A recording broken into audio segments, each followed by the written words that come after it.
there, and welcome to another episode of Fully Charged. Now, this is just a kind of launching reminder episode that there is going to be a new series of Fully Charged. It's now a sponsored series, which means that I don't have to do absolutely everything myself. I've got some people to help me. I can afford to pay a camera operator and a researcher and travel around and see the amazing things that are going on in the worlds of electric vehicles and renewable energy, which is kind of where the series is going to focus its attention. I think very much now Fully Charged is about where we get energy from, how we use it, what we use it for, and how we could maybe reduce the amount we waste. I'm presently, as regular viewers will know, driving in a Nissan Leaf, a 100% electric car, which has now done just coming up to 12,000 miles since we've had it. It's proved beyond a shadow of a doubt that this car to me is a very useful tool. It's a very useful transportation device. It works. You can't drive 12,000 miles in something that is absolutely rubbish and doesn't get you anywhere. Now, I recently took part in a debate about this very subject at the Oxford Union. Sadly, we couldn't record that and we couldn't televise it because we couldn't afford to. It was fascinating, and there were 4 people arguing against the motion that the future of transportation is electric vehicles, and there were 4 people arguing for it. And I hope to be interviewing as many of those people as I can, because they were all brilliant. They were all amazingly well-informed and interesting people. I'm very proud to say that the motion won by 92 votes to 60.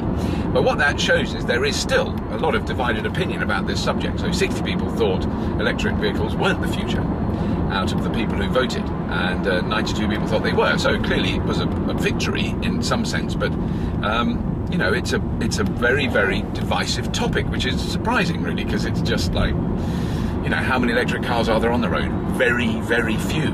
How many petrol cars are on the road? I think it's 1.8 billion. Not sure. It's a lot. It's billions. And what are we going to do about that? And one key thing that came out of that discussion, which I thought was fascinating, was across the board, without any doubts, no arguments against, no weird bits of scientific theory, everyone said the oil's going to run out, and it's going to run out soon, and it's going to get prohibitively expensive long before that. And that is a huge problem. Completely aside from the transportation issue, it's a huge problem because we use fossil fuels, the oil that we get out of the ground, for hundreds of things, as well as petrol and diesel. Pharmaceuticals, agricultural fertilizer, plastics, you know, it's a vitally important substance that we rely on enormously. None of us would have smartphones or laptops if we didn't have any oil. So it's a big problem, and we're facing a very, very big challenge. And the next generation of the students in the audience the other night are facing an enormous challenge, but it's also very exciting. Now, engineers always get excited by challenges, they don't get depressed. Although one of the engineers there did say, there's just too many of us and we've just got to kill loads of people. The only way to do it is to starve them to death, which was a little bit harsh. And coming from a sort of wet, liberal, overprivileged Western viewpoint, you think, well, surely that's not right, that we let everybody starve to death just so that we can carry on having cars. Which was sort of essentially what he was saying, which is a little bit alarming. But there are so many more people with so much more money who all want cars, and there's not enough oil, there's not enough steel to make them all, let alone lithium to make the batteries. So we've got to have a complete sea change in the way we think about what cars are and what they do. And that's going to be quite difficult. Some key points as well that came out of that talk that everyone agreed with across the board was that at any one time on Earth, 90% of those billions of cars aren't doing anything. They're not being used. It's a huge unused resource. The notion of private ownership of vehicles is really incredibly inefficient. If you had an aeroplane that was only used for 10% of its functional life, you'd go, well, that's crazy. No one can run a business like that. You know, they're used for sort of 80% of their functional life. So the way we use cars and the way we're used to using cars, the thing that we consider normal, is slightly up for grabs.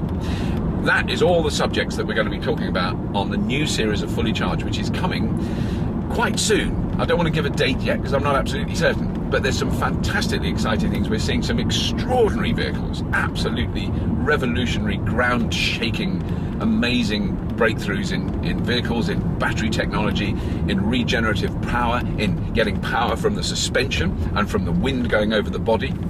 storing the power in the body rather than in a battery, i.e. the whole car is a battery. Some amazing breakthroughs. And I also want to look at how we generate power, I want to talk about nuclear power, renewable resources, industrial scale renewable resources.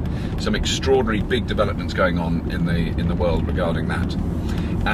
As well as the domestic thing of generating your own power at home, solar panels, obviously, wind turbines, water heating, all those different methods of generating or reducing our reliance on burning stuff.